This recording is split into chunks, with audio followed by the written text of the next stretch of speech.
Oh, hi, I'm Nat Wallen. I am a real estate agent that's been selling homes in Charleston, South Carolina since 1995. Welcome to the Charleston Overview Tour. Now, if you're not familiar with the area, this short video will show you the complete layout of Charleston and will help you when searching the web for your next home. Now, I realize we may not have met yet, so here's my quick history in less than 60 seconds. I was born in Charleston on James Island in this house at the end of this street. And when I was 12 years old, my family moved across town to Mount Pleasant, where I attended Moultrie Middle School and then Wando High.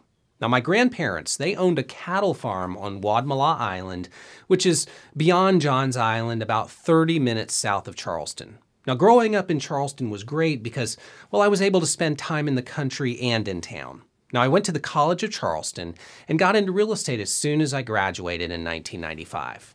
My real estate office is downtown on the corner of Church and Broad Street. Now, I'm lucky because, well, being in the historic district every day is just a beautiful place to be. I currently live in an older neighborhood called Sandhurst, which is along the banks of the Ashley River in West Ashley. I have lived and have experienced every part of Charleston since day one. Now, this has given me the ability to provide good insight for my real estate clients, so I'm happy that you're here, and I'm happy that you're tuned into this video. And before I get too far along, depending on where you're watching this, there's a button or a link to a form with this video that will give you access to my entire catalog of tours. So if you want to learn more about a certain area, well, just fill in the form and you'll get them right away. Now, you'll also find extensive information about each area of town and all of the homes listed with every company on my website at natwallen.com. Now keep in mind, many consumers look for homes on Zillow, which is totally fine. But the problem there is that Zillow doesn't update every day. So if you're looking for something really specific, well, many of the homes there may be either under contract or could even be already sold. So you might be wasting time using the large corporate sites out there. Now, since I'm a local realtor, my site updates automatically every 15 minutes, and it only shows properties that are currently available and not under contract already. So make sure to create a free account at natwallen.com so I can connect you with the MLS. Okay, back to the overview. Charleston is very easy to describe because it's divided by rivers. Now, here we have the downtown Charleston Peninsula. This is the Ashley River, and over here is the Cooper River. They both meet and form the Charleston Harbor. Now, this area to the west is referred to as west of the Ashley, and Mount Pleasant to the east is referred to as east of the Cooper. Now, then we have James Island over here, and then this large parcel of land is called Johns Island. Now, Charleston originally grew in this direction. James Island is an island, and most of the development occurred throughout the 60s and the 70s. There's not much land here, so there are just a few new construction neighborhoods that are mostly just small infill projects. Johns Island feels very rural, and it's where you can find houses on a few acres, new construction neighborhoods, horse farms, large tracts of land, waterfront properties. I mean, really everything in between. So you have to travel through Johns Island to get to Kiowa and Seabrook. Now, these are exclusive, gated, high-end resort communities. So people like Oprah Winfrey and Tom Hanks own second homes at Kiowa, and the place is beautiful. Okay, so further out, you'll find Wadmalaw Island, which is really even more rural than Johns Island, and it's a great place to find larger tracts of land and more waterfront properties. All right, so now let's head back toward James Island and cross over the Intracoastal Waterway into West Ashley. This pocket close to town is referred to as the Windermere area, and there are a handful of neighborhoods that offer charming older homes that were developed in the late 50s that sell really, really well. This is also a really nice shopping hub, and the area is very walkable. So there's an organic grocery store, boutique shops, a fishing store, a spa, and of course there's a Starbucks. So if you head south at this point on 17, this is where you'll find the new neighborhoods in West Ashley like Carolina Bay and Bolton's Landing, and further out toward Ravenel, a country neighborhood called Poplar Grove. Now, this area over here off of Bees Ferry Road is also seeing quite a bit of development with the new West Ashley Traffic Circle Development Plan. And just to get your bearings here, At this point, if you were to go back downtown, the travel time is about 25 minutes depending on traffic. And if you're out this way, you should try to view the historic plantations if you can. They can be found down Highway 61, which will ultimately lead you to Summerville. Now, these plantations are gorgeous. Magnolia and Middleton Place will take you back to early times in our history, and if you've never been, you absolutely should plan an afternoon there seeing the Lowcountry plantations. Okay, so now let's head back toward downtown and cross over the Cooper River into Mount Pleasant.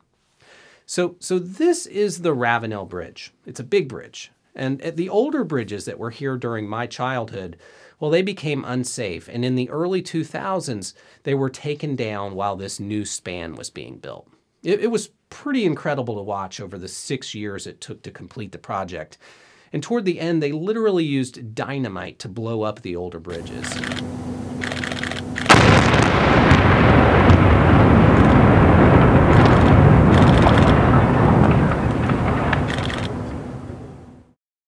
They then sunk the pieces off of our coast to make artificial reefs.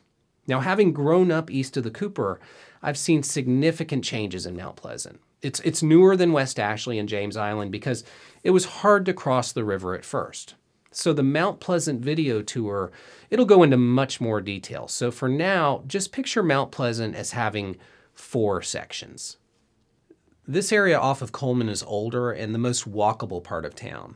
Now, this section along Highway 17 is where much of the commercial properties are.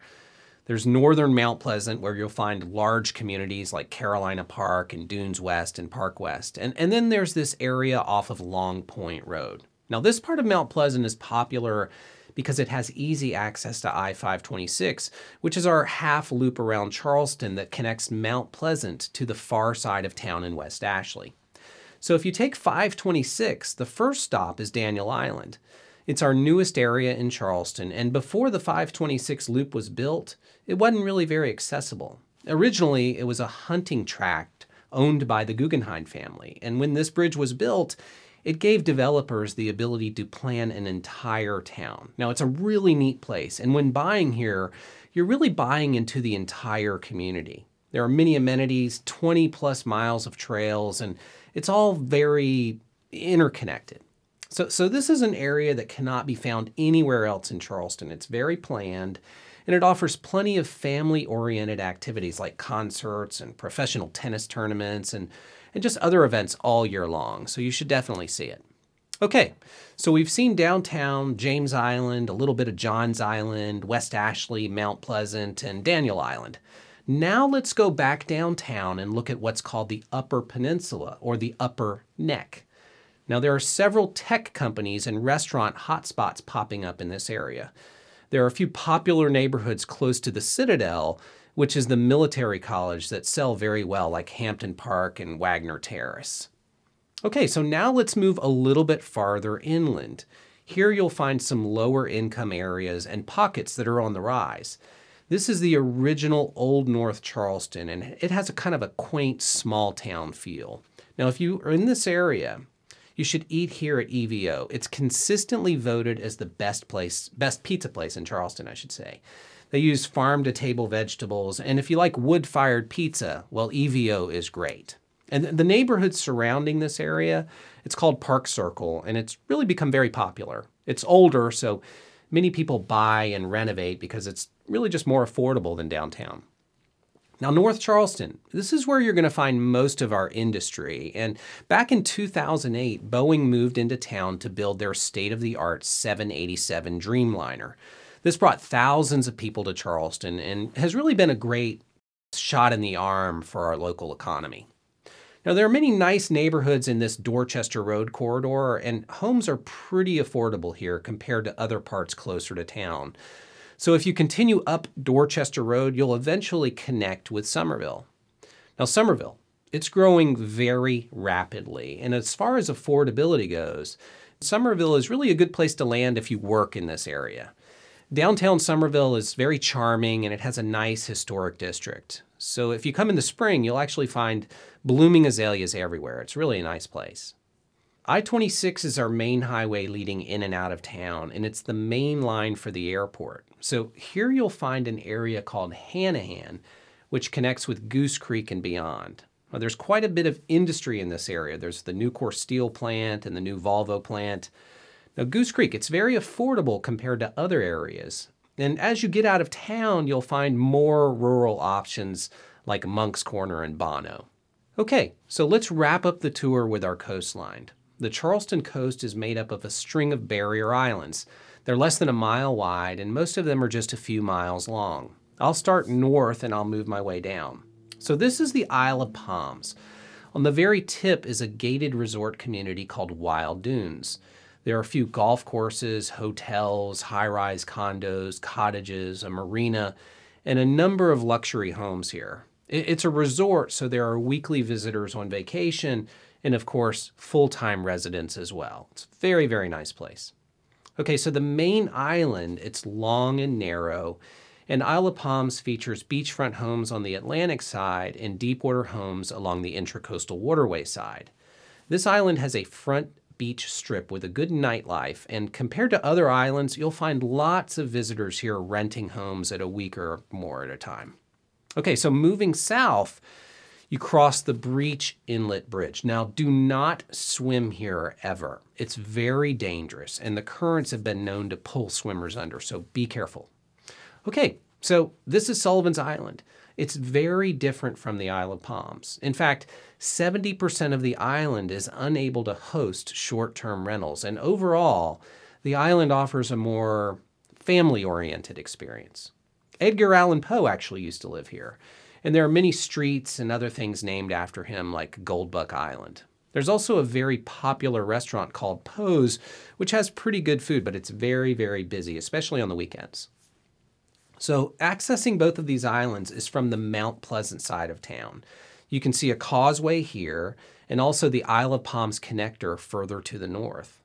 So to get to Folly Beach, which is the next island down, you have to travel through downtown over the James Island connector and pass through James Island. Now, Folly is very bohemian in nature, and it's filled with artists and surfers and mom and pop business owners, young people, retirees, a good mix of really all kinds of people. And the feel is much more laid back and carefree. There are condos, townhouses, waterfront homes, and literally every make of beach house, from the small cottage to the 12-bedroom beachfront home. Now, the next beach is accessed by traveling through Johns Island to Kiowa and Seabrook. Now, these areas are really quiet, and unless you live out there, the other beaches are just much more accessible. Now, Edisto Beach is the furthest beach to the south, and it's not really considered a Charleston beach. It takes 45 minutes to travel there, and it's very quiet, and it's really very removed from the Charleston area. So it certainly isn't impossible to get there, but unless you live on Edisto or you're visiting, it just makes more sense to use the other beaches closer to town. Okay, so there's the entire Charleston overview tour. Thank you so much again for being here. Now, as I mentioned, being a local Charlestonian, I've experienced pretty much every aspect of the area, and me or anyone on my staff are glad to help you become more acquainted if you're trying to nail down the perfect place to live in the area. Now, if you haven't already done so, go ahead and request my entire catalog of videos. It includes Daniel Island, James Island, West Ashley, Mount Pleasant. There's a waterfront tour, and even a what to do on a Saturday tour, which shows all of our parks in our area. So that's a great one, especially if you have kids. Okay, so if you're considering buying or selling, well, of course, make sure and create a free account at natwallen.com. It's directly connected to the MLS, and you'll find that it's really a great resource to help you become very familiar with all of Charleston's real estate offerings. Again, natwallen.com, it only includes active and available properties. So if you see something that interests you, there's little to no risk of it being already sold. Thank you so much for watching this tour, and we're always available, and we look forward to meeting you. Thanks again. Bye-bye.